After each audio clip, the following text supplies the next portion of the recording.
Yan mga kaibigan, nandito po tayo sa ilalim. I-double check po natin yung ilalim.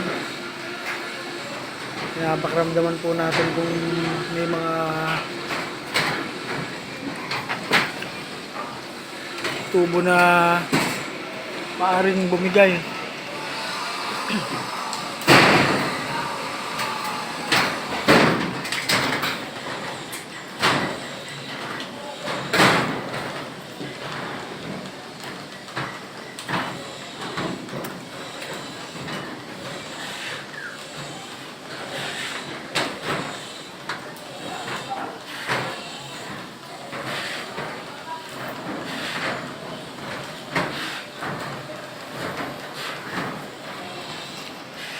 Maayos naman yung mga tubo.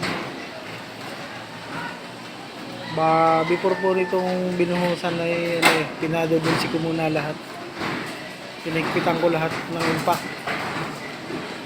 drill para mas mahigpit.